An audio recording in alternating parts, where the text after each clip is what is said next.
Agora são 7h34. O corpo do miliciano Adriano Magalhães da Nóbrega deve ser enterrado nesta quarta-feira no Rio de Janeiro. Ele era ligado à família Bolsonaro e existem muitas questões, né, que estão rondando em relação a esse tema, muitas dúvidas, né, que estão no ar. E vamos falar sobre isso com o José Cláudio Souza Alves, que é especialista em milícias, sociólogo, autor do livro Dos Barões ao Extermínio, a história da violência na Baixada Fluminense. Olá, José Cláudio, bom dia, prazer falar contigo. Tá, bom dia estar aqui de novo com vocês. Zé Cláudio, eu queria que você falasse sobre essa morte, né, lá na Bahia. Existe muita dúvida a respeito, né? A gente ainda não tem fotos, não tem imagens, enfim, a respeito dessa ação. E como é que você avalia, né? Quer dizer, uma pessoa que tinha tantas informações, né, para fornecer, em relação principalmente à questão aí da rachadinha, da famosa rachadinha, envolvendo inclusive o filho do presidente Jair Bolsonaro, que era deputado estadual na época. Como é que você está vendo este caso, hein, Zé Cláudio? Então, é um caso muito estranho, muito preocupante. Há muitos indícios de que essa operação ela esteja lidando exatamente com o que comumente a gente chama de queima de arquivo. Você tem coisas inexplicáveis, por exemplo, você tem um investimento de tempo, dinheiro, recursos públicos, energia humana, num monitoramento de uma pessoa determinante, a pessoa-chave na questão dessas apurações, tanto da questão da grana de parlamentares que estavam envolvidos com venda ilegal de imóveis feita pela milícia na região da Zona Oeste do Rio de Janeiro, como também algo muito mais dramático e muito próximo a tudo isso, que foi o assassinato da Marielle Franco.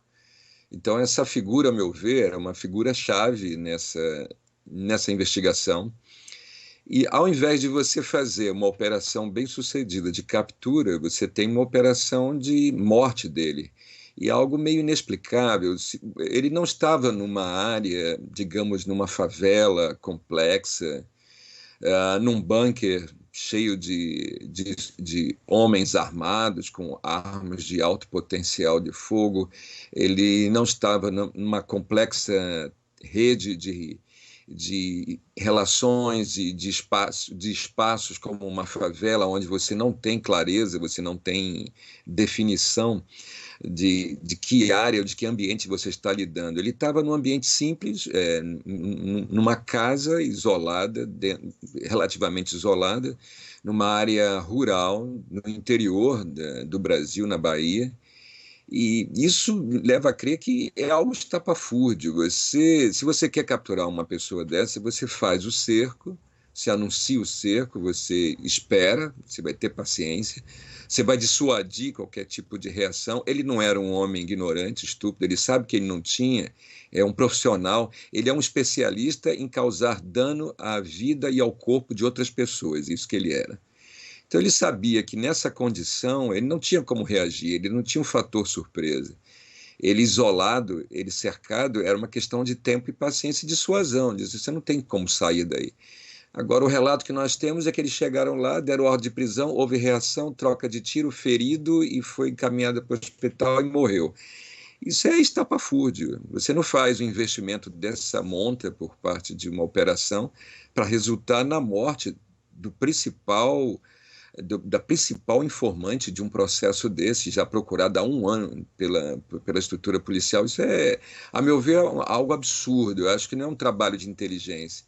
Nesse caso, foi um trabalho de estupidez, né, de ignorância total. Não tem para mim explicação. Por isso que a hipótese de que a liquidação dele era algo buscado, para mim, ela é muito forte nesse caso. Agora, qual que é a sua expectativa em relação às investigações, né, sobre este caso? Enfim, como que a gente vai Sim. conseguir saber a verdade, né? Essa pergunta fica, né? Sim, não, a gente sabe o seguinte, o morto fala, por incrível que pareça, o morto fala pelas ações que ele realizou em vida e essas ações podem ser investigadas. Então você tem, por exemplo, 13 celulares que foram encontrados com ele. Foram encontrados com ele, e isso foi noticiado pela mídia e tudo mais. Vai depender agora de quem vai ler esse morto, de quem vai traduzir o que está as coisas que estão nessa ação do morto, que já não existe mais, mas ele deixou o rastro dele na história nossa. Então, esses peritos, quem vai lidar com isso é que vai poder agora dizer o que ele está falando para nós. Isso para nós é determinante daqui em diante, isso é possível. Nós temos capacidade de fazer essa leitura. A questão é, há interesse nisso? A polícia de fato vai fazer esse trabalho?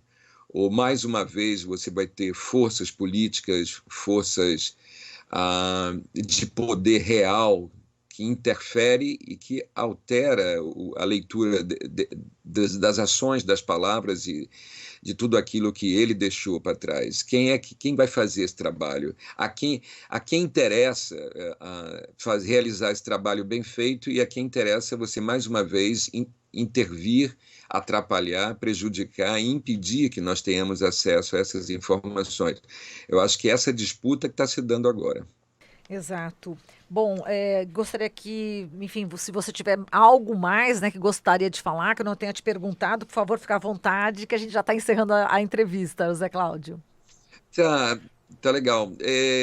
O que eu vejo é que se constitui no Brasil hoje uma estrutura de poder que ela está permeando a estrutura de segurança pública, e muitos agentes de segurança pública que, na verdade, atuam nessa estrutura e que possuem muita autonomia, inclusive, esses agentes têm interesse de também estabelecer projetos políticos. Então, o que eu vejo hoje é que há uma relação da estrutura policial, do aparelho policial por dentro do Estado, com a estrutura de poder político.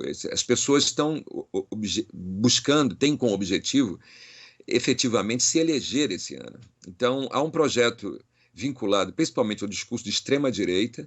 É um discurso que tem se ampliado desde as últimas eleições no Brasil, com as vitórias que o Brasil assistiu, e esse projeto continua, e esse ano é um ano decisivo. Então, a meu ver, a eliminação de um arquivo vivo como o Adriano Magalhães da Nóbrega em fevereiro desse ano é algo quase que cronometrado.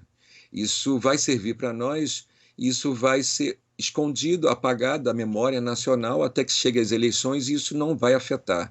Então, acho que foi algo muito bem calculado e trabalhado nesse momento por interesses políticos que estão em jogo hoje, a partir dos grupos de policiais envolvidos nessa estrutura de poder político, e também eu vejo também a presença também da estrutura militar, né, das Forças Armadas, que também fazem parte da estrutura de segurança pública. Então, eu acho que é um projeto mais amplo, mais consolidado, mais forte, e que está se impondo nesse país.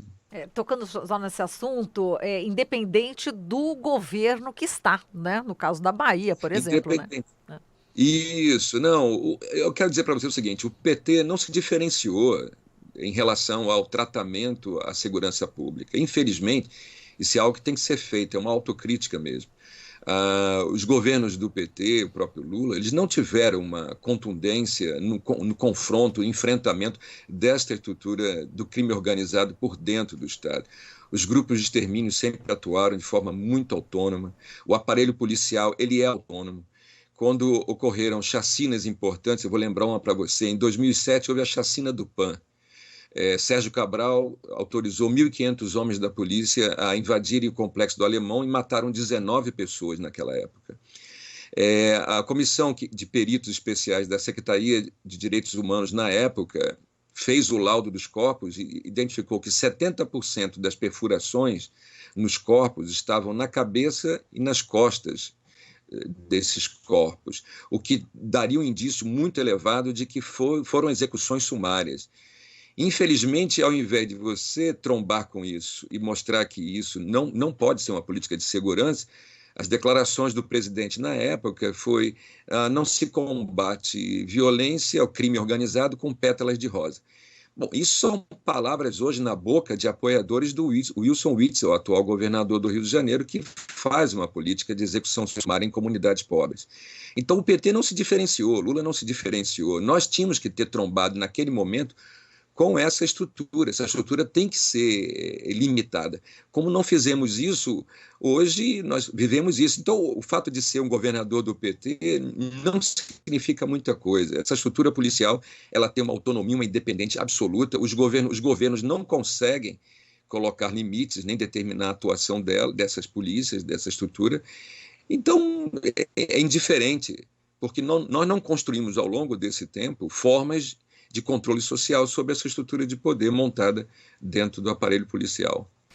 Tá certo, José Cláudio. A gente agradece aqui a sua participação. Um grande abraço para você.